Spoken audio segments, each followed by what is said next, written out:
Hiya, I'm Jasper, and welcome to your video review for Aquaman. It's a movie starring Willem Dafoe. It also has Nicole Kidman, whatever guy plays Jason Momoa's dad in it. I don't know his name, but he's cool. And Willem Dafoe, Patrick Wilson, Dolph Lundgren, I think, and some others, I think. But yeah, those are kind of the main ones. So this one it's set after Justice League, and he's still just a free spirit. So Jason Momoa, who is amazing in everything he does, he's fantastic. I love every second that he's on screen in basically every movie and TV show that I've ever seen him in. even if the movie or TV show hasn't been the greatest, I love it every second that he's on screen, and that does not change here. So he's fantastic in this, but he's a free spirit, and Mira, who is played by the horrendous Amber Heard, although her acting ability in this is good enough. And this is before many of the things came out, so, don't hold that against it. But, yeah, so she's coming, she's like, Atlantis needs you, because things are happening, and so his brother Orn is trying to go to war with the surface, and Jason Momoa is like, that's bad, let's stop it by making me king, and then it's his journey to, does he become king, does he not become king, type of thing. So that's kind of the general gist of the storyline. I enjoyed this movie. Jason Momoa was excellent in it.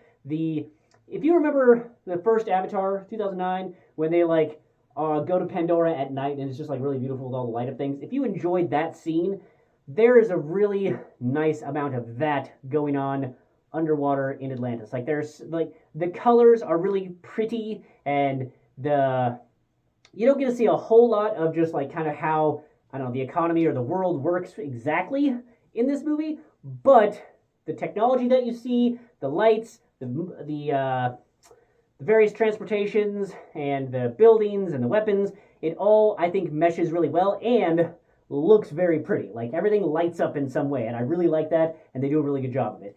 And so in Justice League, I remember listening to the commentary, and I think it was listening to the commentary. It might have been a trivia thing. But anyway, listening to the commentary, and basically, in that movie, whenever they have a little discussion, they whoosh, and now there's a pocket of air so they can have a little talk. Because they weren't sure how they were going to have underwater talking, so that's how they did it. And we only ever saw, I think, Willem Dafoe and Amber Heard's character do that.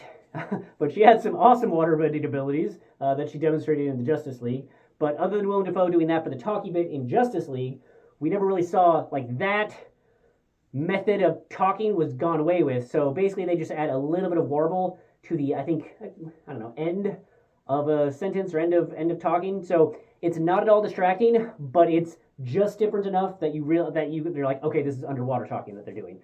But I think it really works, and I appreciated that they didn't continue to try and integrate somehow underwater air pocket thing, because I don't think that would make sense for them. So I think it really worked. It was fun. Djimon Hounsou was in this in a very disguised role, if you will, but always happy that he's getting more work. But yeah, this movie was fun. It was a good time. I enjoy, it's an origin story almost, not so much of his powers, but of becoming the hero that we know he should be type of thing. And I really enjoy those type of movies. And this movie does it well. It's got good pacing, good action, and there's things make sense for the most part for why things are happening and whatnot. What I will say is that there is a bit of disparity in terms of power levels that they show from some people having, and I think that's just kind of it's an ongoing issue with, I think, DC especially, but also with the MCU in terms of you'll have these really powerful characters that are just uber powerful and can toss buildings and buses or whatever else, and then they're hanging on a ledge and they have to hoist themselves up with their legs and an actual person would need to do. But it's you're tossing buses, you weigh less than a bus, just whoop, just flip yourself, just fling yourself up, So I think there's a little bit of that, but it's not too bad. And like I said, the journey and the experience, the visuals overall makes for an enjoyable time. Would recommend, watch it. And, they just came out with the second one, which I have my review for that down in the description. So that's all I have for this one. Thanks for watching. Bye!